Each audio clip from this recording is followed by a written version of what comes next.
एक गांव में एक मेहनती दूध वाला रहता था जिसका नाम अली था।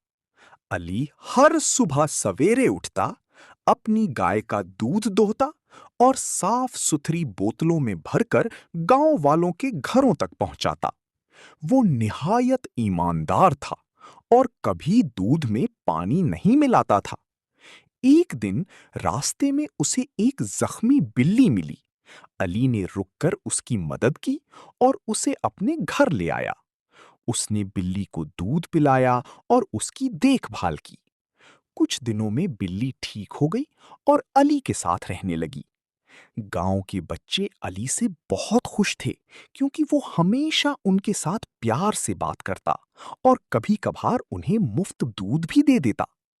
एक दिन गांव में एक नया दूध वाला आया जो सस्ता दूध बेच रहा था, मगर वो दूध में पानी मिलाकर बेचता था।